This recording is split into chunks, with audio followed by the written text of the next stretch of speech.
जो काला दिन था हमारी देश की सुरक्षा के लिए, वो 19 जून 2020 था, जब क्लीन चिट प्रधानमंत्री दे रहे थे।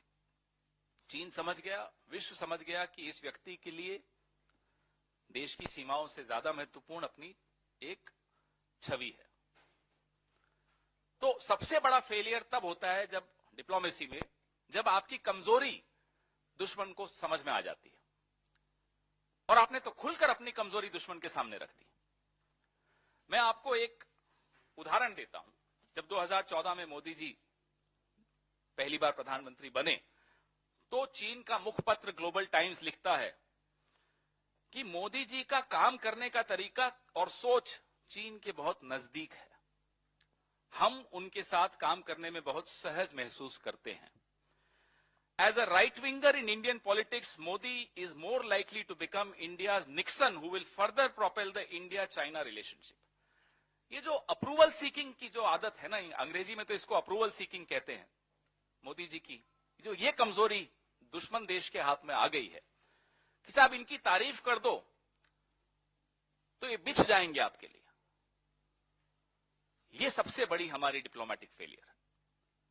You allowed the Chinese to understand your weakness.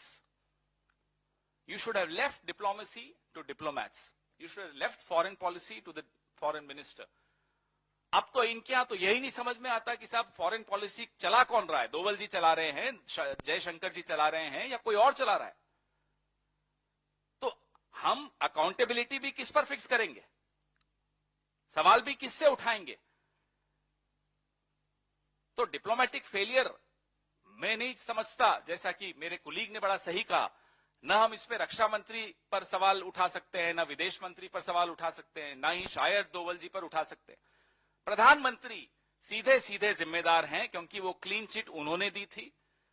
और जब पेंटागन ने वो 101 मकानों के गांव की बात बताई कि अरुणाचल प्रदेश में अपर संजागिरी डिस्ट्रिक्ट में झील के किनारे पे एक गांव बसा दिया है, और हमने जब सवाल यहीं इसी मंच से उठाया तो हमें कहा गया कि अरे साहब ये तो नेहरू जी के वक्त से विवादित है।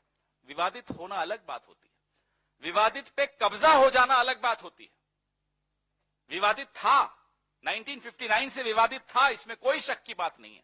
लेकिन उसके बाद जितनी ट्रीटीज हुई हैं, उन ट्रीटीज में यह स्पष्ट कहा गया था कि दोनों तरफ में से कोई भी उस स्टेटस को नहीं डिस्टर्ब करेंगे, यथास्थिति को नहीं चेंज करेंगे, परिवर्तित नहीं करेंगे। चीन ने न केवल यथास्थिति को परिवर्तित किया, वहां आकर एक गांव बसा दिया। और आप चीन को जवाब देने की जगह हमें जवाब दे रहे हैं।